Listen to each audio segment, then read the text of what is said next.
Good morning, folks. 23rd of March. Oh, yes, what a good girl. Lorraine's gotta be rubbed on, gotta visit me at this hour. She woke me up this morning, which was okay. It was after 5:30. Come on up here. Oh, yeah. Oh, yeah. Got a good look at her, huh? It's cold. It's cold and it's 20 degrees below normal. The fellow working on my hydraulic system yesterday told me that his mother said that we're going to experience a second winter. I don't think he said it quite like that. I can't remember the phrasing. I think his mom had a peculiar phrasing about it as well. At least he's still got his mother. His mother's still alive, which is wonderful. I had mine for a long time. I put up 2 videos yesterday. Those were recorded quite a while back when we were all in better health. As a matter of fact, that was the year before I stroked twice. And that was in one of the chairs I had made for the office for the private practice, which I never opened up. And it was a wonderful, wonderful chair. And she was sitting in the corner of the living room where it had large windows with natural light. It was a nice house. I couldn't afford that house today, that's for sure. Many times I wish I stayed in it, but I didn't like the jurisdiction, and I thought I was going back to Alaska to take care of my parents. I thought that's why they wanted me back home, and that didn't happen. And it should have happened. It would have been the natural order of things. But you'll see both videos, part 1 and part 2. You'll see my mom's picture featured on both of those, which is good, which is excellent. But one of those is primarily my dad, and the other one's my mom. My dad started to warm up and get into it towards the end. I got to hear this stuff years later, just yesterday. Matter of fact, I haven't listened all the way through the one on my mother yet. Anyway, those are up there. I wanted to make it easy to share with family, and I figured why not put it up there so that other people might know them, might be able to view it as well. In memory, I didn't edit those at all. They start off pretty noisy, and I apologize for that. Not a good way to do things, but I don't edit. I don't know how to do it. Heck, I just learned to set my home page on my browser a little bit ago today. Yeah, I used to do that back when there was only one browser, but I just haven't done it with this new format. I don't care that much for this browser or any of them. They all compromise us to a large extent. All of this stuff that's supposed to help us actually helps them spy on us. It helps hinder us. It helps them gather information, profile us, and market stuff to us, target us with specific stuff, including programming, brainwashing, propaganda. We slept really good last night. It was so cold, so cool. And when I woke up, I thought, man, I was thinking recently about taking the second blanket off. Oh, no. I got to run the heat today, the propane, and I got both space heaters on. I'll shut the propane off once it blasts up and catches up here, because it costs more to use propane now than it does to use electricity. Probably won't stay that way much longer. Everything's going up in price, or should I say the dollar's losing more value. That's by design. And I love Mr. Kennedy, Senator Kennedy from Louisiana. He always starts off, "Today I learned." He's like a grandfatherly figure, if you will. He starts off very unassuming, really humble fellow, the way he presents things. Yet there's profound wisdom and depth to what he presents. Folks, we're in trouble on so many levels, it's not funny. And what I want to talk about primarily is the fact that we have got confirmation of what happens on this earth over long periods of time and what has happened. I find it amazing to think that the pyramids are just the tops of major monolithic structures that are buried in the ground. But much like Easter Island, where the heads are sticking out and the bodies are much larger below the ground, it appears it's the same with the Egyptian pyramids. And I had to thank a woman because she went there and went into the underground chambers, the star chambers, back when you were allowed to go there. They don't want us to know the truth about the history of the planet and what happens. They are leaving us hanging for the next big event. We have another thing I want to talk about, and that is the history of nuclear wars, of nuclear destruction of planet Earth. It's a very short history. I don't know much. I know very little, and what I got from Yogi Bhajan, from Siri Singh Saab, the fellow who led 3HO and who brought Kundalini Yoga to the United States through Canada. He couldn't get here directly. He had to go and do Canada, live there for a while, then come here. Very colorful figure. It turns out that he wasn't quite as pure as what we thought he was. He wasn't quite as magnificent, but he did have a technology and he did understand some history. He did also say he was a teacher of Saturnalia, and that bothers me because Saturnalia is the symbol, the planet for Satan, for the devils. It probably was the original sun for this system for quite a while, until a stronger, larger, more powerful object, the current sun, caught us and took us on this path that we have now. I don't like organized religion very much. I really think all of the organized religions are under the sun. And I don't mean that under the sun in heaven, in the heavens so much as under the sun in terms of hierarchy and these mystery societies, secret societies, which have prevailed upon the earth through several earth ages. According to Siri Singh Saab, which is basically saying Sir 3 times, we have destroyed the earth 4 times already with nuclear weapons. And the one comment he made is if ever the sun failed to shine on the Golden Temple, or if the Golden Temple was attacked, that he gave a period of years, within 4 years, 5 years, or so much time, that the skies will be red with nuclear fallout from a nuclear war. And we would destroy ourselves for the 5th time. I have no basis to make a declaration of that on my own, so I report what he says. I have no evidence of 4 previous Earth ages ended by nuclear weapons. But it looks like this time we're right on schedule, because this nuclear Armageddon, which this stupid administration, that you stupid people have allowed to exist, you can't just go along and get along anymore. This administration is going to make the nuclear war happen. While you were busy and we're talking about, they're going to arrest Donald Trump, and that takes up all the news and takes your attention away, what's really happening? Well, what's really happening is the United States has made the announcement that the Ukrainian troops were very fast learners, and they were amazed at how fast they learned how to take over training, how fast they learned how to man and support Patriot missile batteries. So it's a fraud. We're going to have our own people on that thing, and we're going to send the Patriot missile batteries in with the massive numbers of men it takes to support each one of those.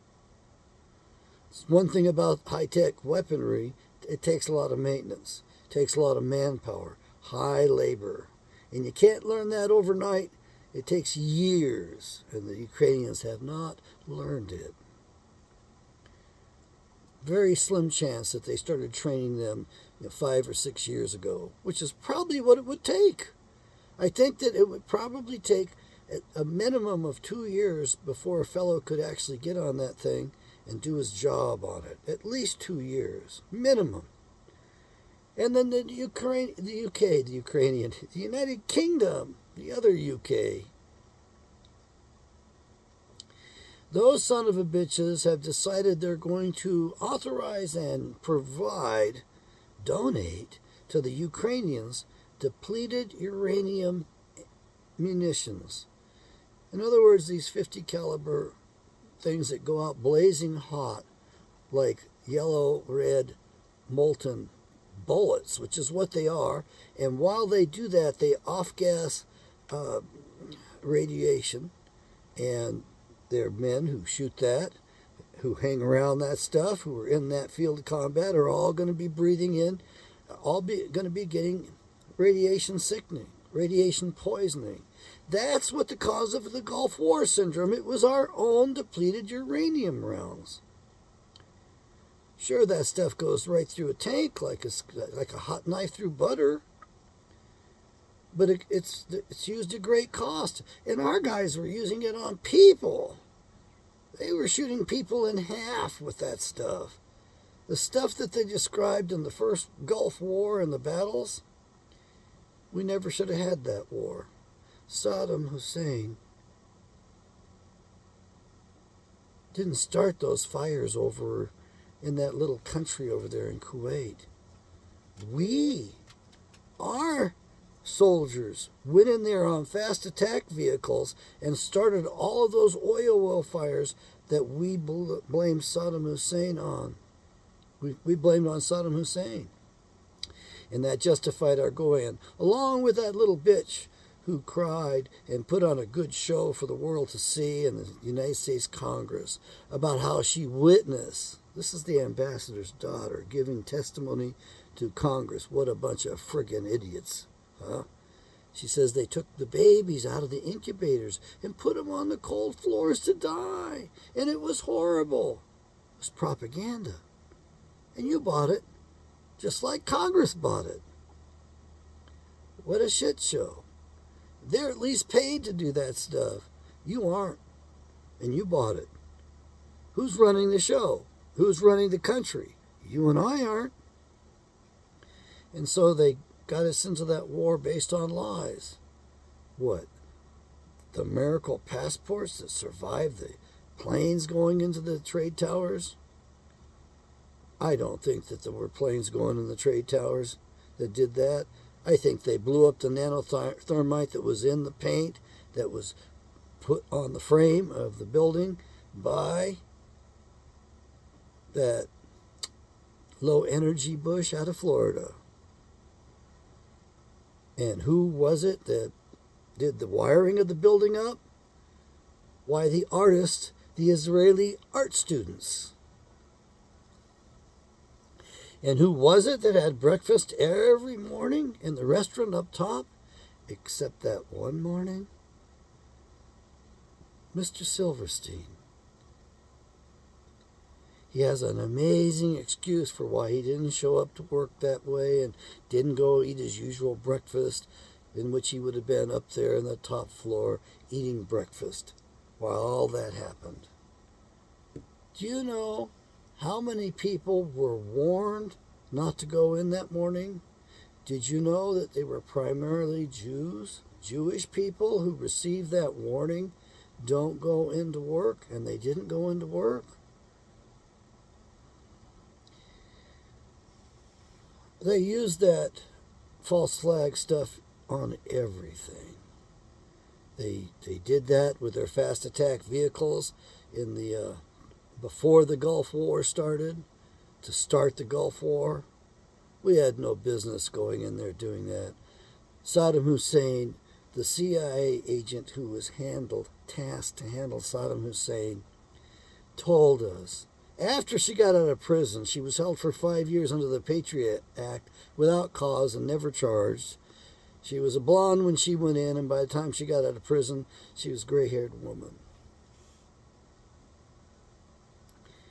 She had Saddam Hussein eating out of the palm of her hand. And not only that, Saddam Hussein knew how the game was played. And he did his best and offered up so much.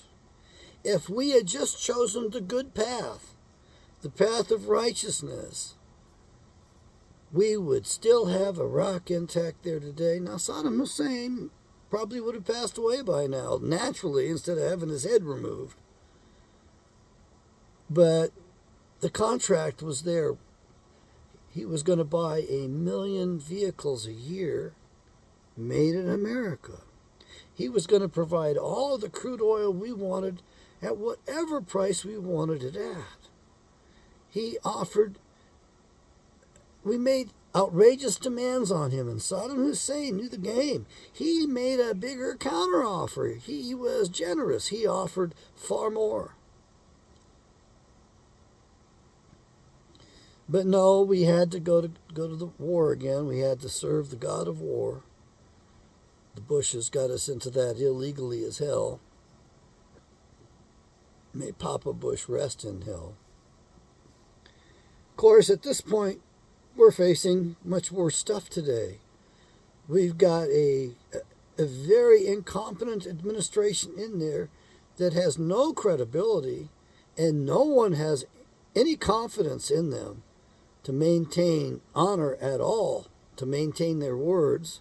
They're a bunch of liars and thieves, and everybody knows it at this point. They lied to the American people. They lied to the rest of the world. And they're getting us into a nuclear war. Why? It's being done on purpose. They want to, they might be wanting to fulfill the scriptures, which they read too, and have probably a better understanding of it than you or I do. Well, maybe in some ways, in the way they read it, in the diabolical way they read it. And the nuclear war has been foretold in the Bible, and I put up a couple of warnings yesterday because what our nation is being led to is no less than a nuclear holocaust.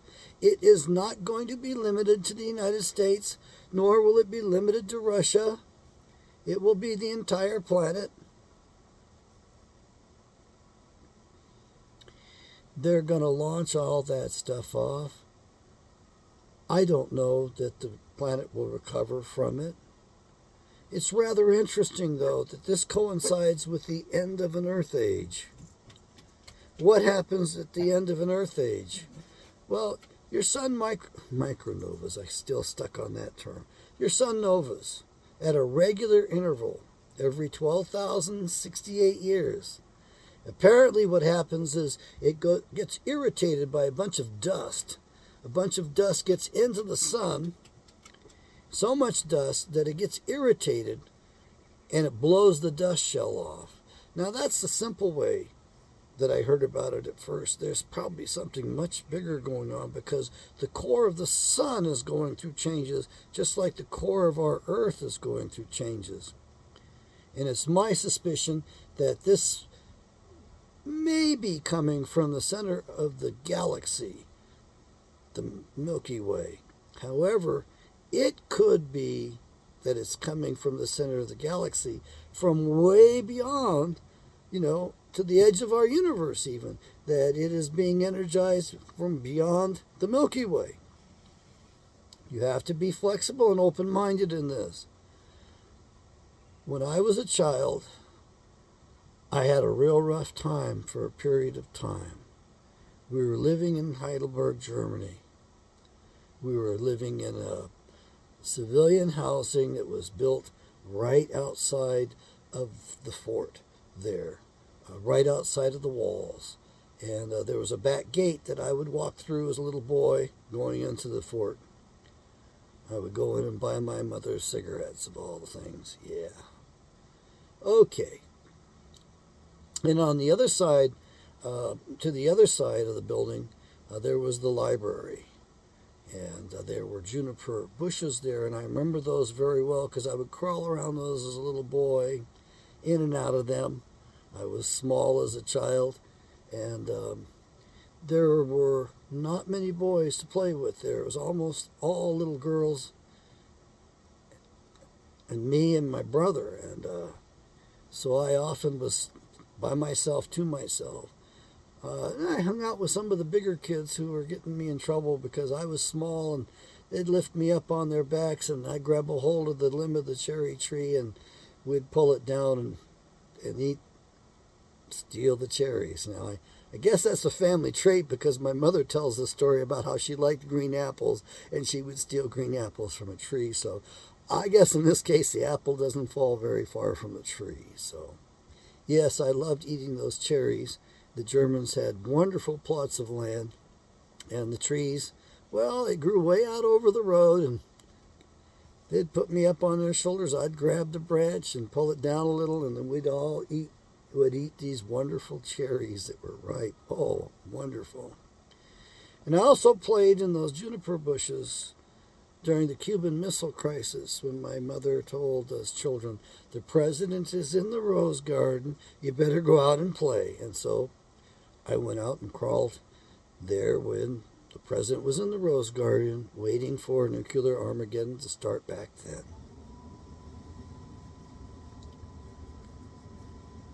So I had night terrors, and my mother would come in with a washcloth, a face cloth, a warm face cloth. There's a story to that, but we're not going to go there right now. But she would use this warm face cloth and try to calm me, get me to stop crying, get me to go back to sleep. I was crying because I was having a recurring dream. It was a nightmare, a night terror. It was the same thing, night after night. I have similar dreams occasionally these days, but they're mostly about driving a car while blind and trying to get my feet on the brakes and stop because I can't see where the hell I'm going. That's no fun either. Maybe that's symbolic. Maybe that's symbolic for my current state and my lack of awareness. However, the dream that I had as a child was I was carried away in a flood of water and mud and all kinds of stuff torn up from the earth. And it seemed like there was also volcanic matter in there, possibly. It was a giant flood, and I lost myself, my sense of self, as I tumbled through this effuse, this whatever it was getting tore up by the flood and getting carried off with it. I was getting carried off in it and getting churned up, and I had a sense of my body, and I lost the sense of even my skin, myself. In other words, I was disintegrated in this flood. That was the recurring nightmare that woke me up night after night in Heidelberg, Germany, as a little boy. I had no place to put that dream. I had no understanding. What does this mean? What could it mean? And today, actually, I've known for a while, but I haven't made this utterance public before. Probably have and just don't remember it. We have had floods upon the earth, and we have floods with regularity. And if we look carefully at the Bible, we see at least 2 floods in the Bible, perhaps 3. I've looked at it fairly carefully. I keep my eyes open to it. We have 3 mentions. We start off with a flood, with the Spirit of the Lord, and in the Filipino tradition, it's the bird Tagalog. Hovers over the waters of the ocean, hovers over the deep. Well, that's what we start off in the book of Genesis. And then a few chapters later, we have a massively long story about the flood of Noah. So there's 2 floods right there. And then in the prophets, they refer to a flood as well. Now, I believe at this point that specific flood that occurred was and Noah's time was a local flood. I lean that way now. I used to always think, no, it says it was worldwide. It's got to be worldwide. I now think it was just localized in the Tamarind Basin, as it's called. And if you want to see some some support of that, you go to my blog, givingpsychologyaway.com, and you'll see several tabs on the main page, the home page. And one of those is called Your Heritage, Israelite Migrations. You click on that, and you'll see a section in there with the maps, which I scanned myself and uploaded. It's the only place on the internet you can get it that I know of. Maybe it's somewhere else now. And I also borrowed the format, the book, from another site because it was well laid out, better laid out than if I had tried to scan it and put it up there. And it's only 51 pages long anyway. It's by Bertrand Comparet. He was retired from his job as a prosecutor, the prosecutor of San Diego County, and he took up being a pastor. And he never copyrighted his materials as far as I know. And he lived on his retirement, and he did this as a service to Yahweh rather than as a profession. He was a Bible scholar. And if you read his booklet, it's on my website, you're going to find it difficult. He wrote at a very high level.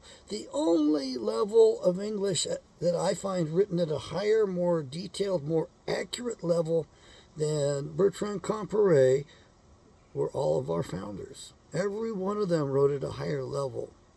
Do you know why that was? They were more intelligent. Do you know why that was?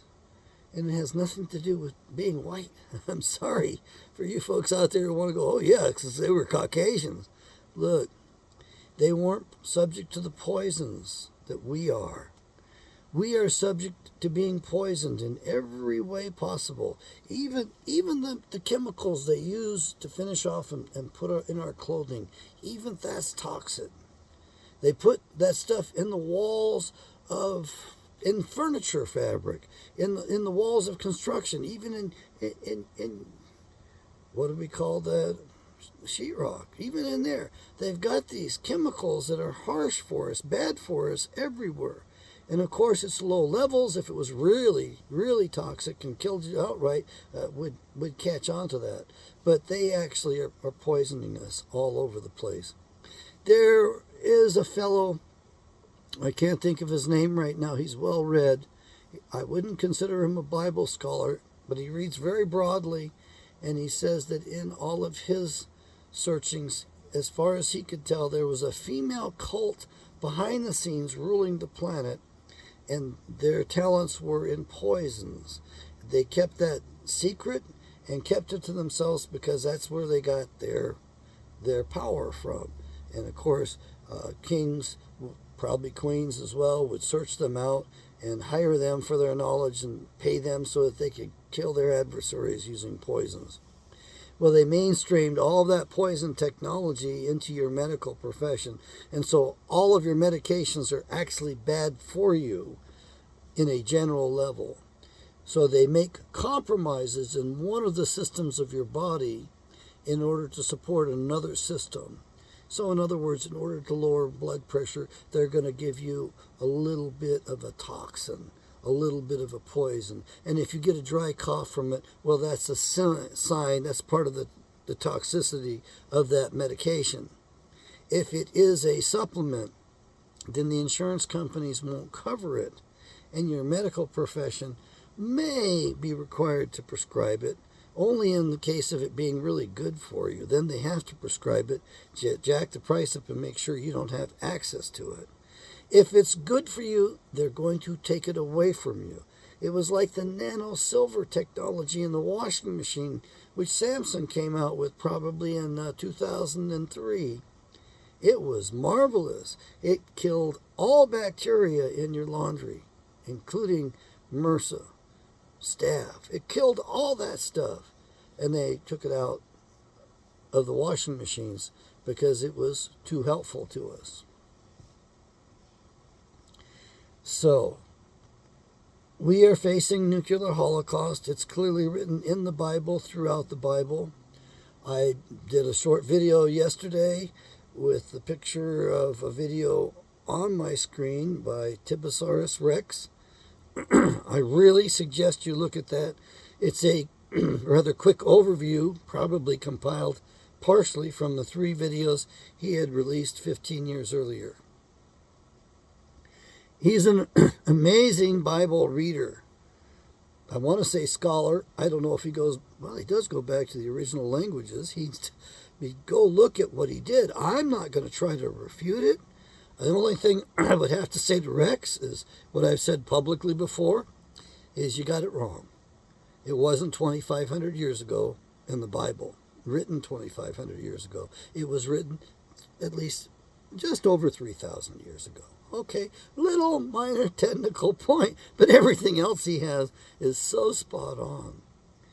I thank him so much for that.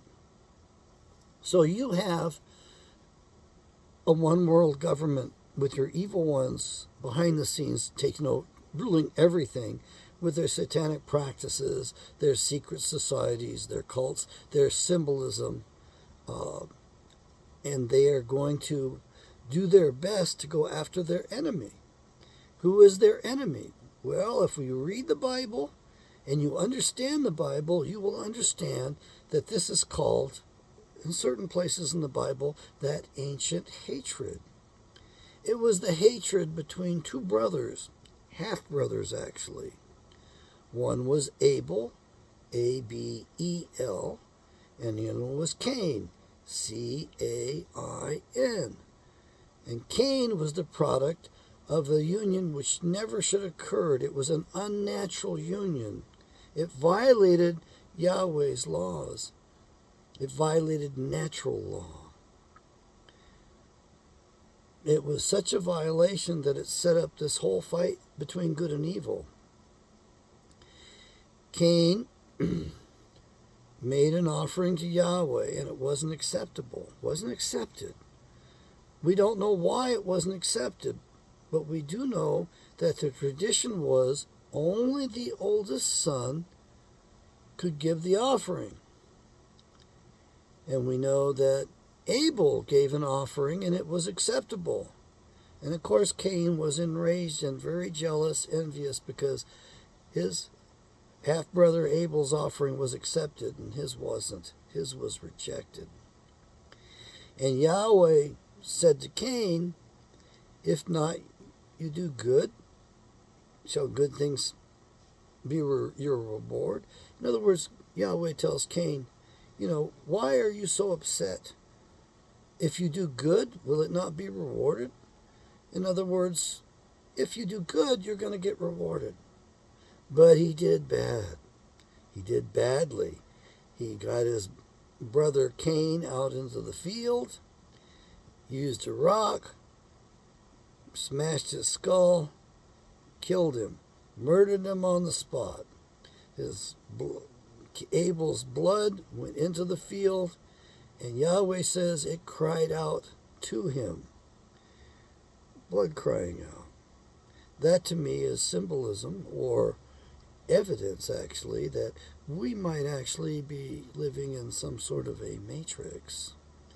And if we're in a matrix, then certainly the blood would be carrying some of that coded software, and it could cry. It could be a binary language like the old Akkadian language. The oldest language on the planet that I know of was binary. It was like dots and dashes, zeros and ones and slashes. It was a binary language. It was computer language. It was highly organized.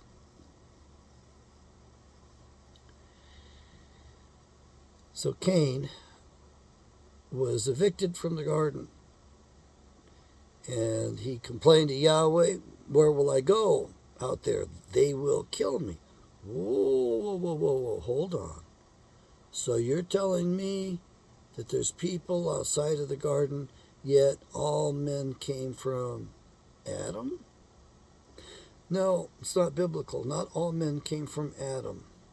A certain kind of man came from Adam, and a certain kind of woman as well. His wife Eve came from him. We have the quaint story about Yahweh taking the rib out of Adam and giving him a wife. Flesh of his flesh, bone of his bone.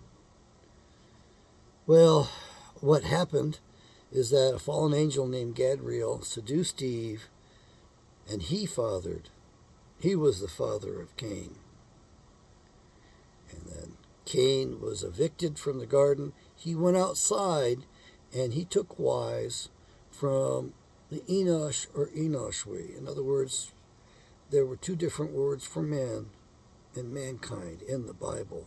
There was two forms of Adam. There were two different versions of that word, and there were two different versions of Enosh and Enoshwi. I don't say them probably correctly, but that's as close as I can get.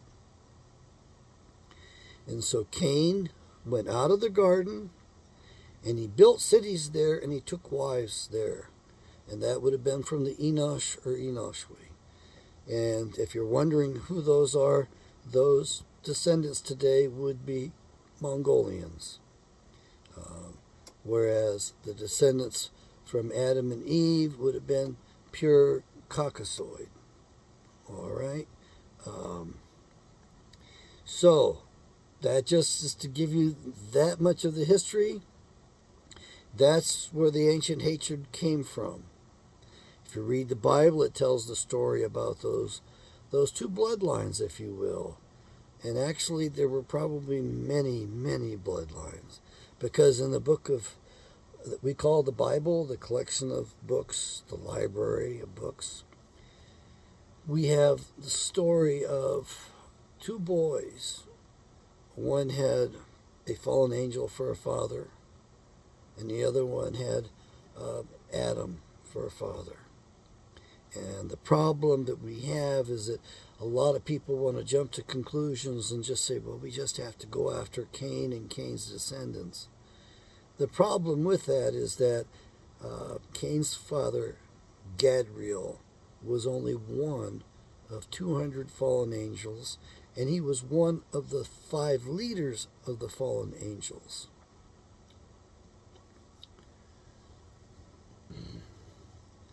A weird oddity about the Bible is we have the story of the angels being kicked out of heaven at the last book in the Bible, in Revelations, which doesn't make much sense to me, but I point it out to you because I want you to know that I don't understand the Bible fully, and you need to read it for yourself. It will speak to you, probably different than it speaks to me, and then we ought to get together and compare notes. That's what I love doing more than anything else. So if the price of fuel goes down, if we're still free to travel, and if we haven't been nuked, if we haven't nuked the hell out of the other party and they nuked us, then I'd love to meet up and talk. Nothing gives me greater joy than to talk about the truth that's in the Bible. Now, you may say, why Russia? Well, the reason we're going to go after Russia is because that's the second largest population of Caucasians on the planet. The stronghold, if you will, for Caucasians, the country with the highest population of Caucasians, is the United States of America.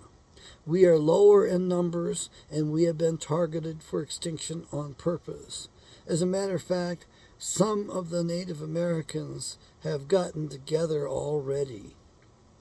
And they've already taken counsel among each other, and they were very upset and lamented because they were having dreams. Especially the women were having dreams, and it bothered them greatly. They said, we were having dreams. And our Caucasian brothers, our white brothers, were nowhere to be found. They were gone. They were missing. That is a possible future. That might be the future. We're being targeted by the evil ones. The descendants of Cain have got us in the crosshairs. They know who they are. They know who we are. And they have been working on extinguishing us from the planet for a long time. That's why they work all sides. That's why they work both sides in every war. And that's what they want to do now, is they want to get another war going. They've wanted this for a long time. Matter of fact, the evidence of that is we have a fellow from about 1850 who sketched out the wars of the future. The Civil War, World War I, World War II, World War III. Yeah. I always have a block whenever I think about him. He was a general in the Army. And I can picture him and see him, and he started some of the rights for the secret societies. And of course, the people at the low levels are ignorant as to what's going on at the top. Albert Pike, who's buried in Washington, D.C. He was a general. He wrote a letter to Mancini, his counterpart, who inherited the lead position under Satan on the earth. And Mancini carried on with the task that Pike set up for him. And they actually set a lot of things into motion over many, many generations. They've been at work doing this for a long time. Can we overcome it? Well, yes, we can. It's pretty simple to explain it to you, but you're not going to want to do it. You're not going to like it. You need to get your Bible out, read it, and follow the will of Yahweh. Learn the will of Yahweh and do it. I don't believe that you just say a magic formula and hocus pocus, you're saved. I don't believe that. I believe that, yes, you do that step, but additionally you press in and have a personal relationship. And it's not with Jesus. Jesus was never his name. That's one of the things they gave you to throw you off. His name was Yahshua. And if you look to Yahshua, he will point you right at Yahweh and tell you it's Yahweh who redeems. It's Yahweh who saves. And he sets the example for all of us. And what was that great example? He said he does nothing outside of his Father's will. And he told us that his Father was our Father. So we should be looking to Yahweh and working out our salvation through that personal relationship.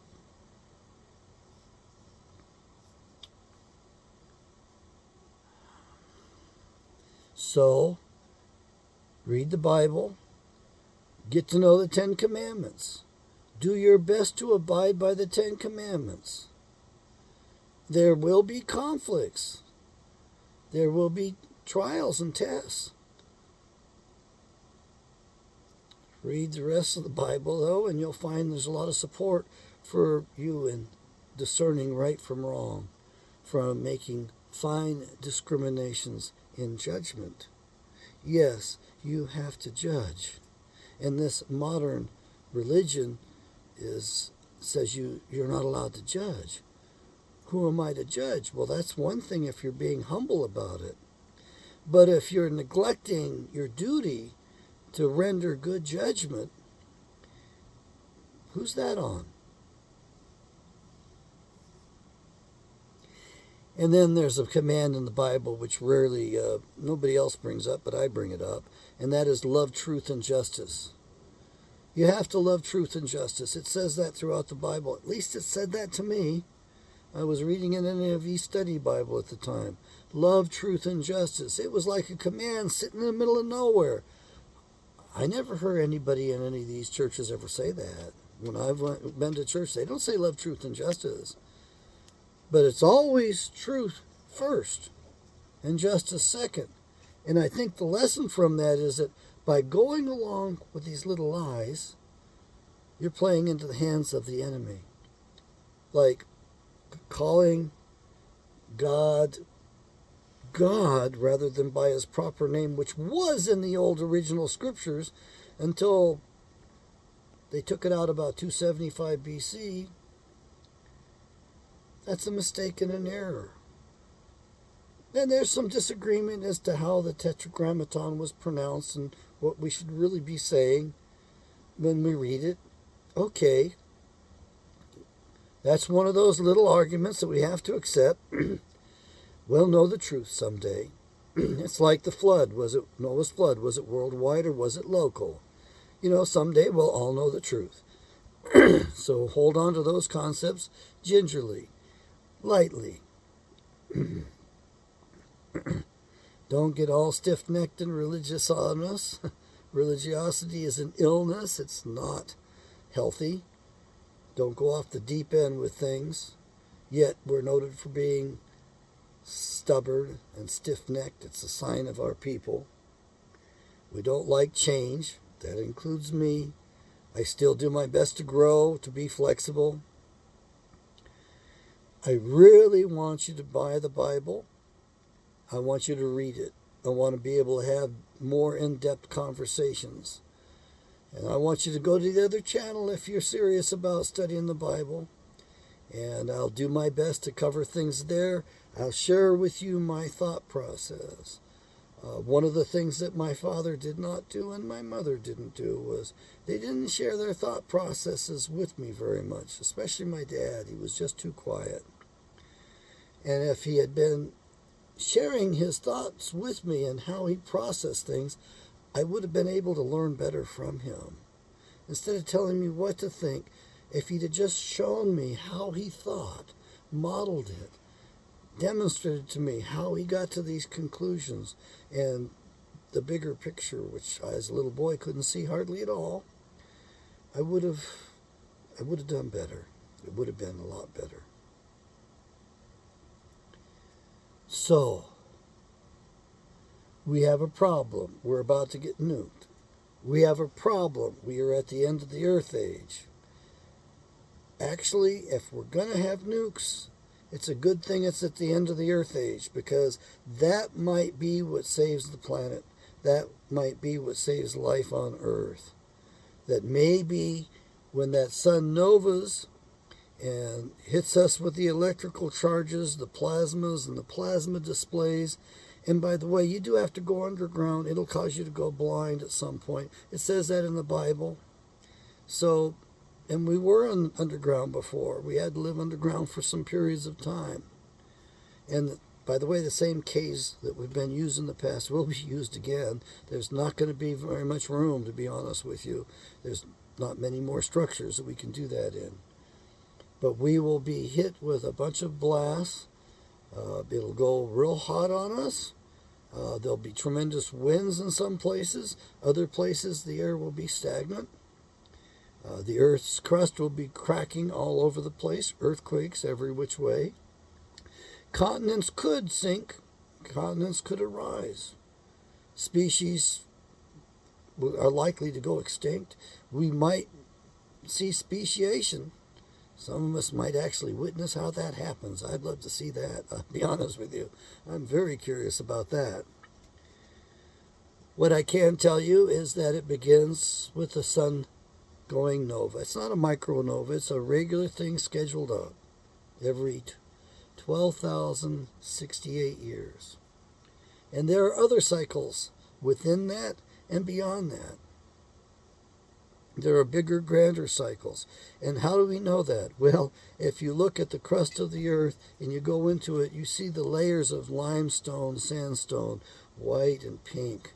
And each one of those is an earth age. And then about every fifth layer or sixth layer is basalt black rock, which means the upheavals are even greater. And I believe that's the volcanoes going off all over the place. And that's a bigger destruction, level of destruction. And so we will get whacked from carbon from the sun bursting off its shell or whatever irritates it, clearing itself and resetting itself. Who knows? It might even go out for a minute or two, then it'll restart itself if it does. And then the stuff on the surface is going to be burning. And we will have a layer of carbon from that as well. And the earth is going to go cold. The ice is going to form rapidly. It's not going to happen slowly at all. It's going to happen very quickly. It could be an instant freeze. It's happened before. We have the mastodons frozen whole with what, marigold flowers in their mouths. They're still chewing their food. They don't even have the time to spit it out. And they're frozen, flash frozen, intact. That's a heck of a freeze, real fast to be able to do that on such a big animal. There were bigger animals that were flash frozen too. Anyway. And how long will an ice age last? Well, it looks like, from what I can tell, from what little I know, it only lasts a matter of months. Maybe as long as 9 months. And then the thaw begins. And it begins with, most likely, as according to one physicist, it begins with the sun. A solar flare comes out, basically licks the surface of the earth, heats it up, and your melting process begins. And the earth will have been purified. You know, as I've been thinking about it this day, I realized that, well, maybe the nuclear war is inevitable. Maybe the end is by fire like this, sacrificial fire. And then, hopefully, the earth is renewed, rejuvenated, restored. We have another Genesis on the face of the earth. Life begins again. It gets reorganized. That's what happened during this last age from what the Bible tells us. And so that'll probably happen in the next age. And men and women will crawl out from the places they've been holed up in, hiding in, and they'll once again live on the surface and plant things and maybe even reinvent the wheel again. It's a shame that mankind is unable to unite, and science was not really free and open discourse. It's a shame that we aren't a free people in the United States of America. It's a shame we can't talk freely. It's a shame we can't share these ideas and challenge each other, intellectually, and sharpen each other, and learn from each other. And maybe, what would really be nice is if we pulled together and figured out how we were going to get through this great event that's going to occur in 2046. How we can get through it. How we're going to survive. What inventions, what technology we might to bring with us. We might want to be able to save. Maybe it can be saved. I've heard of computer disks from way in the past having been found. I heard of a cobalt.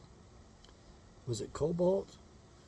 Well, I don't know how you would make a cobalt computer disk, but I heard there was a little tiny people and that they stored their records on these disks. Now, what I believe is that the evil ones come out and they know what to look for, and their children go about to discover the technology and hide it from the rest of us again so we don't have it. Oh, and those stories about the old flying days in previous Earth ages? They had better technology than even that. We've had that technology for a while. We had a little demonstration passed around on Facebook. They took a mercury motor, if you will. They put electricity to the mercury and it spun around. And it became weightless. It was anti-gravity in nature. Well, I heard a story a long time ago that what they used for those time-traveling machines and space-traveling machines was red mercury. And I believe they used 2 different rings of mercury. I'm sharing this with you now because somebody out there might want to build one of these things. I'd love to see it. Do take me for a ride in it someday. They have 2 mercury rings going in opposing directions. So one circling clockwise, the other one counterclockwise. And somehow they would use that and be able to travel at tremendous speed and with no jostling to the passengers at all. Those tremendous G's don't even exist in there. So you can withstand it. Is it time travel? I don't know. But even the previous civilizations were much grander than what we've achieved during this Earth age. We've been too busy fighting among each other, too busy weaponizing everything. And the evil one and his children do own and run this planet right now. From what I can tell in the good book, their time is at an end. That's coming. However, it's not going to be instantaneous.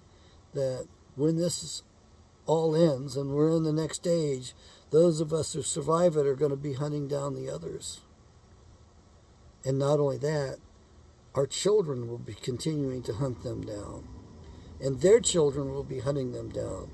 It's going to take several generations to ferret out the evil ones. The ones we neglected to judge and to consecrate during this earth age. And then we might have peace on earth for about 1,000 years. Then the natives are going to get restless and throw the yoke off that we have provided and the structure we have provided. That's according to some of my brothers who have read the scriptures more than I have. I haven't found that in there yet. So do read the Bible. Maybe you'll find it in there. So I think that there's a lot in front of us. I have had dreams of our flag popping up around the globe. But at this point, it looks like they're going to toast us. They're going to take us down. They want another brother war. They want white brothers destroying each other. They want Israelites, Caucasoids destroying each other. So they want us to provoke Russia to nuclear war. And we are going to suffer more in that war than Russia. Russia has a greater landmass, and they don't have a bunch of these stupid-ass Tesla cars running around with all this cobalt in the batteries that's going to cause even greater toxicity, greater poisoning. We are the dumbasses who allowed that shit to be built. It never should have been built. You irradiate the cobalt, and it becomes very much more toxic than even the fissionable materials that make up the bomb. And of course, all that's here in the United States of America, thanks to you people who worship global warming, man-made caused global warming. It's cold out there. I could use a little global warming. Yahweh bless.